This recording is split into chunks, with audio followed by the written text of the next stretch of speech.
Are you ready? Here's a preview of episode 40. 40? How did that happen? I think the best pizza and the best pasta you can eat in the world is in Naples. And you know what I put in second spot? I put New York. In fact, our number one selling pasta isn't really a pasta. There's still this kind of romance of the Mediterranean, your Italy's and Spain's and Greece. The nice thing is California has a really similar climate, so really ideal for growing olives. Olive this episode. Pasta microphone. Let's go inside Trader Joe's.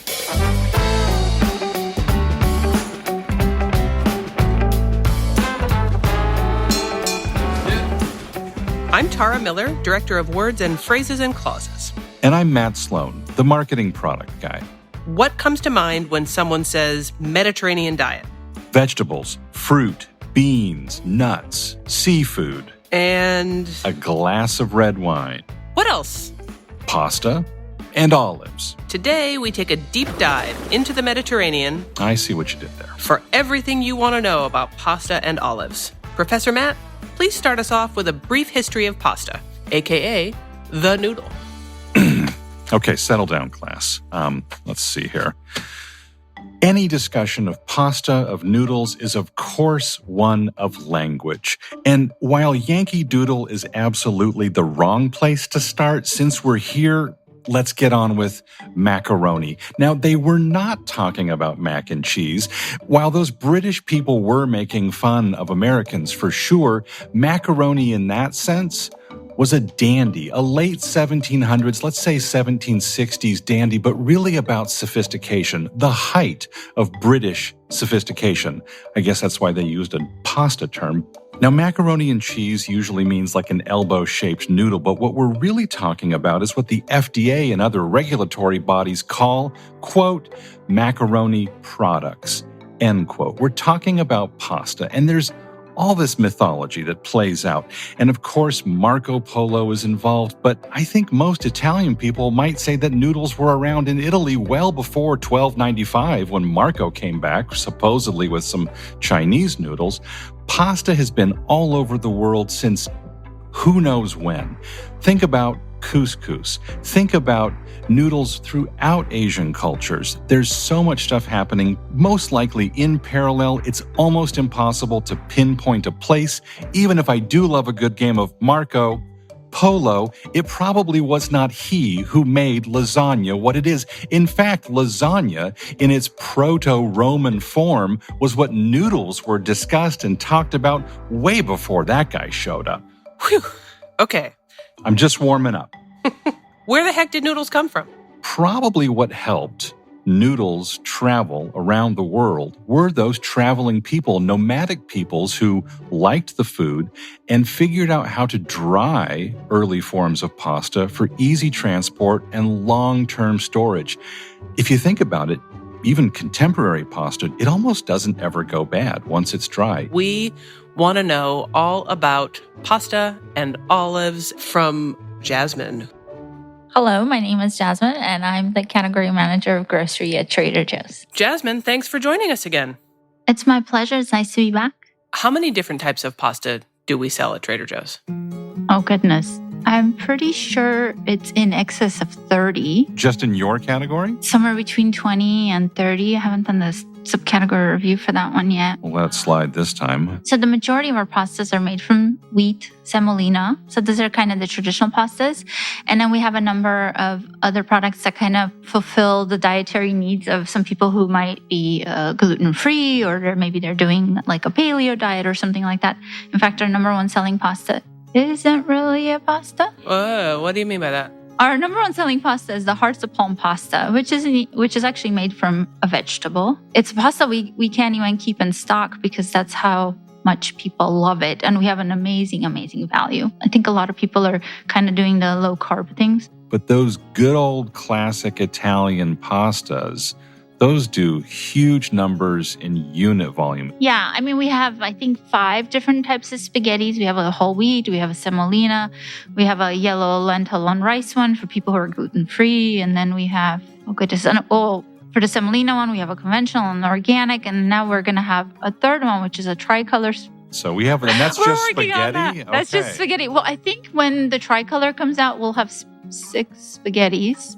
Explain the tricolor. We were looking at some of our more successful pastas, and we have this radiatore of many colors. Yeah. But it's pasta shape that's shaped like radiators. I guess they heat your stomach. Sorry. She's here all week, I know. folks. I mean, this is incredible stuff.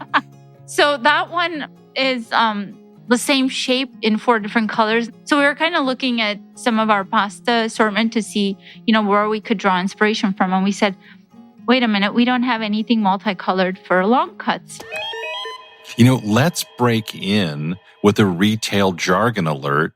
A long cut pasta. Think of spaghetti, fettuccine, angel hair, pappardelle. Long cuts, literally longer. Short cut pasta, penne rigata, fusilli, those little short cuts of pasta.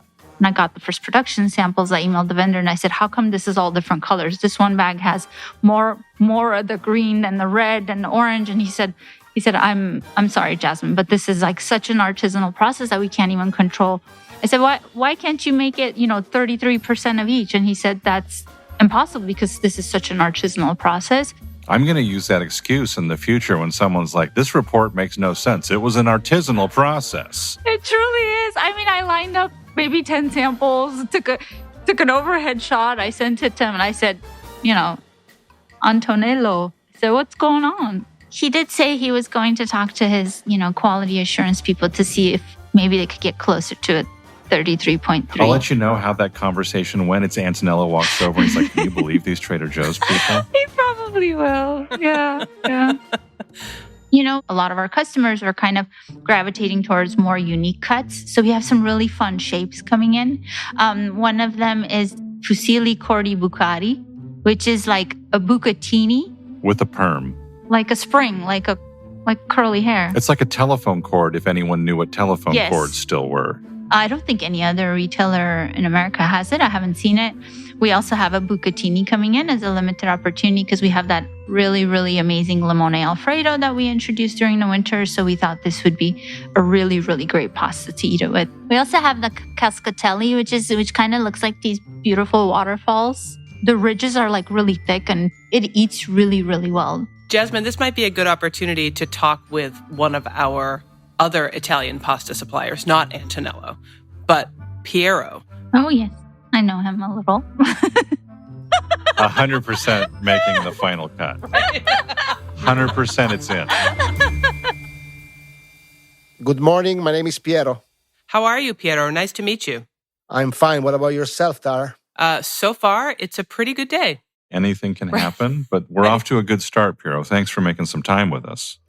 I think, Piero, a lot of people, especially in the United States, they hear pasta and they think pasta is pasta no matter what. That's not really the case. What distinguishes really great pasta from basic ordinary pasta?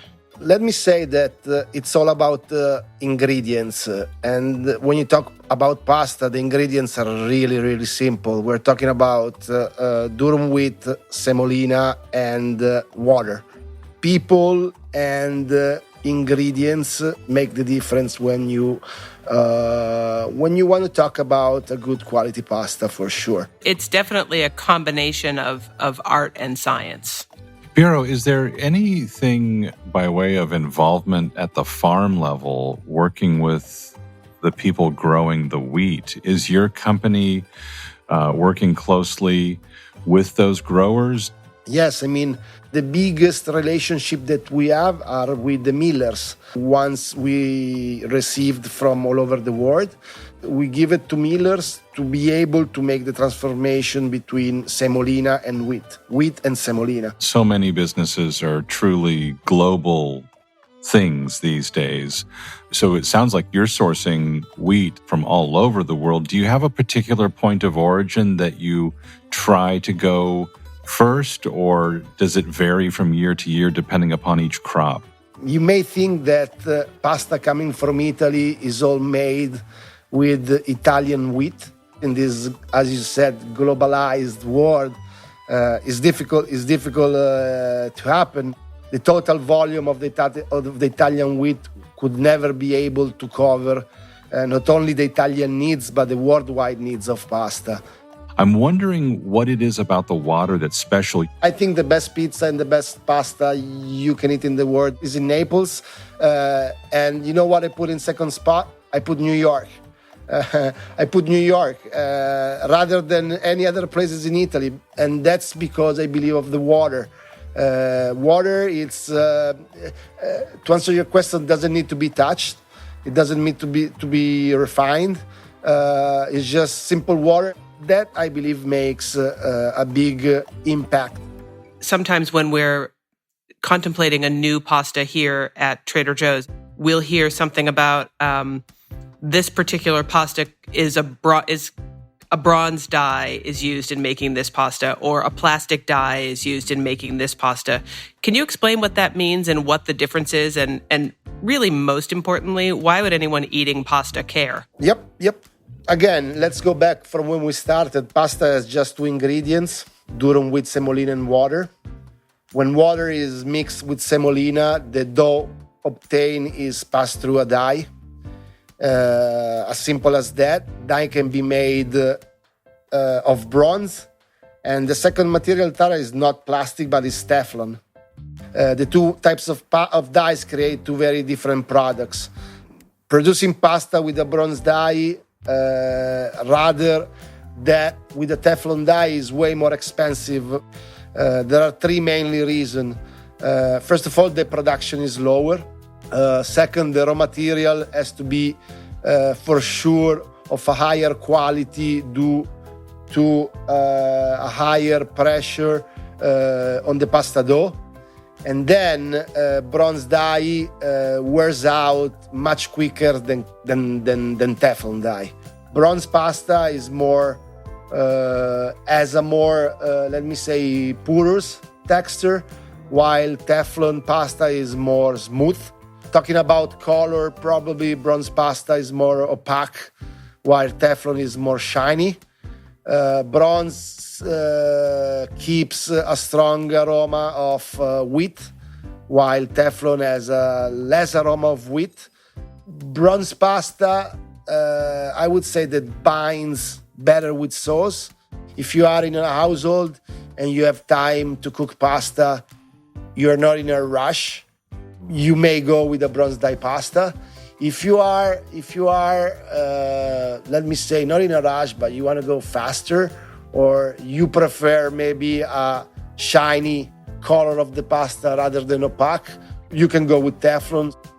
White tablecloth restaurant, they prefer bronze pasta to give the end user the experience kind to be at home, at your home table. It's just a preference of the end user. Yeah, and we sell an assortment of each at Trader Joe's. I know that your company supplies a lot of pasta to Trader Joe's. Do you know how many pounds you can fit into a container ship coming to Trader Joe's? I would not doing my job if I didn't know how to answer this question. We do ship into the United States around 225, 230 containers per year, 4,500 to 5,000 pounds per year. That's a lot of pasta. A lot of pasta. Well, Piero, thank you so much for spending some time with us. Absolutely. And I have one more question, Piero, because sorry, I'm trying to teach some new card games to my kids. So I would like your opinion, Briscola or Scopa? Wow. That's the most difficult question I had today. But Matt, I'm a huge fan of Scopa. It's an amazing game. You don't only have to be lucky, but you also have to use your brain. I'm out on both counts, so I'm going to lose on both of them. Oh, man. Thank you very much, guys. I appreciate your time, and I hope to talk to you soon. Okay, we're back with Jasmine. Yes. I would love to talk about olives and olive oil and all of the things that... Oh, see what I did there? That was that was unintentional. We sell a lot of olives, Jasmine. Mm-hmm. Interestingly enough, most of the olives we sell are Kalamata. Regardless of what we've introduced, Kalamata has kind of always reigned supreme, to the point where we have a conventional and an organic offering. We're actually coming out with a sliced Kalamata, and we have a spicy Kalamata. Most of our olives are from Greece. We have some from Spain. We have some stuffed ones. Some of the varieties that we have besides Kalamata are Halkidiki, which is actually also from Greece.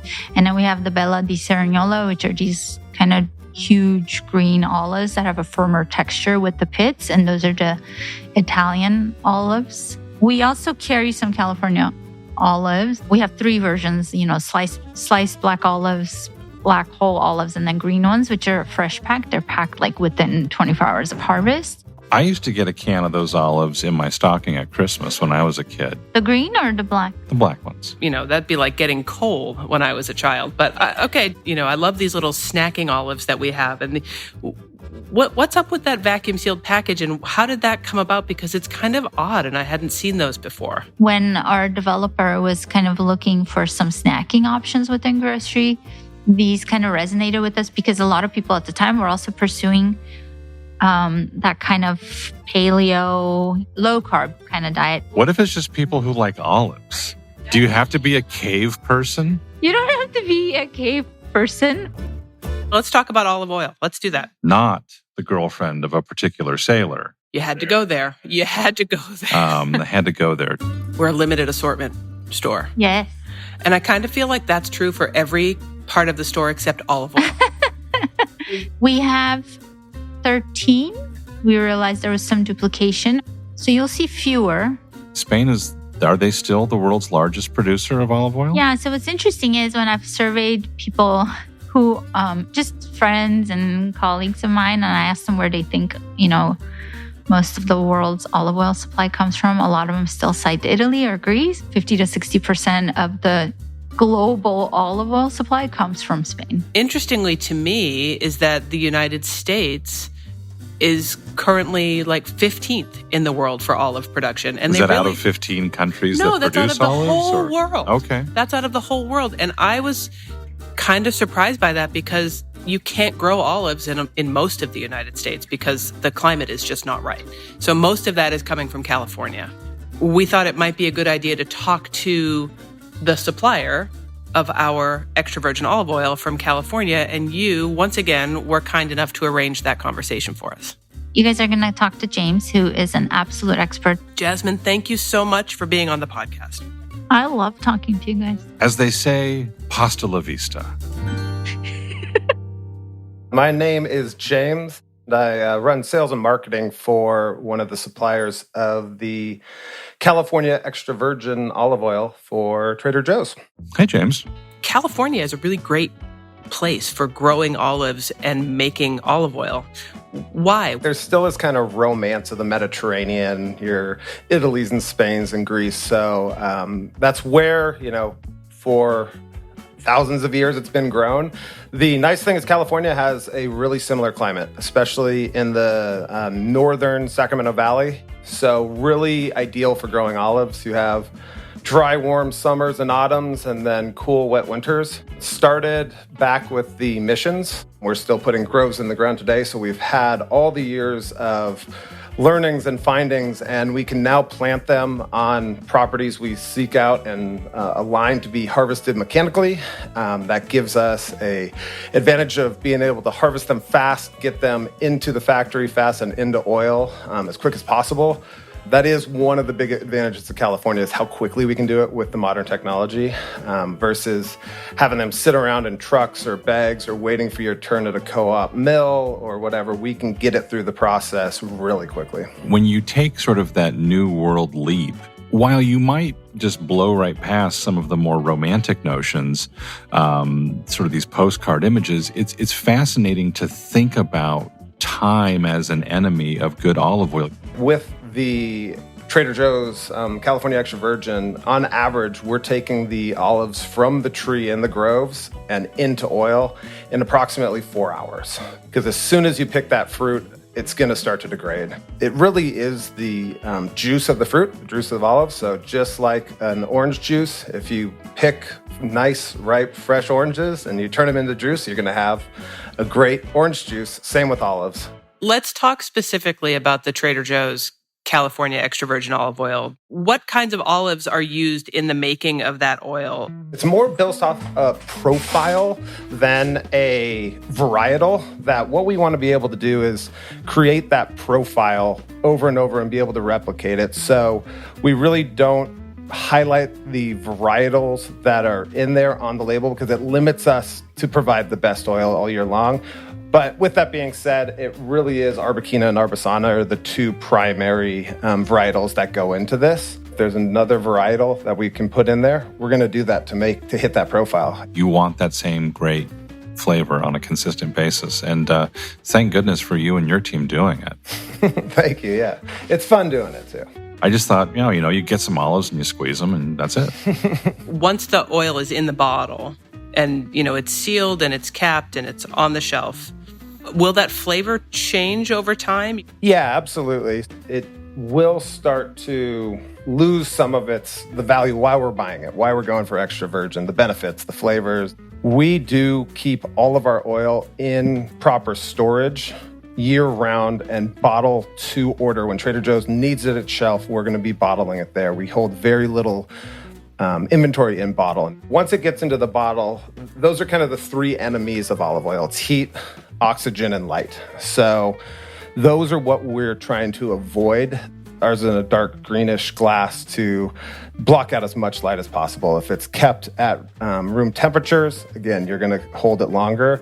And then each bottle does get a nitrogen cap put on it. So while it's still sealed and hasn't been opened and exposed to oxygen, it's going to hold very good. Each bottle also gets a custom Best By date.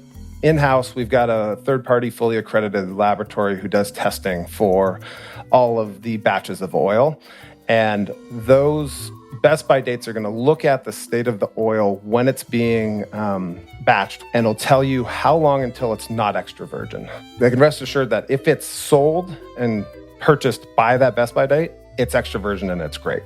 So what do you do with Trader Joe's California extra virgin olive oil? What's your favorite way to use it? I'm probably a little biased. I love using olive oil, and I use a lot of it, but I really like to let the Trader Joe's shine. Topping salads, making gazpachos with the fresh tomatoes, doing a bruschetta. I like frying my eggs in it in the morning. It gives a alternative healthy fat to butter, and you get some of that flavor with your fried egg. I'm getting hungry now. It's at an affordable price now. Just kind of celebrate it, Don't let it sit there and be a trophy item. Use it in your everyday. Good advice. You did a video of our harvest. So everyone should check that out for sure. It's on our YouTube channel. It's really cool to see the whole process. California now has a reputation for wine. It should have a reputation for olive oil. That's a great ending line. James, you should do this more often. As we wrap up, let's remind everyone that you can find Inside Trader Joe's on Apple Podcasts, Spotify, Stitcher, iHeart, Odyssey, all the places you get your podcasts, even YouTube. How do we look on YouTube? We look great on YouTube, and never better than in that video that James mentioned. Oh, and remember to hit the free subscribe button on your podcast app. It is free and worth every penny. Until next time, thanks for listening. And thanks for listening.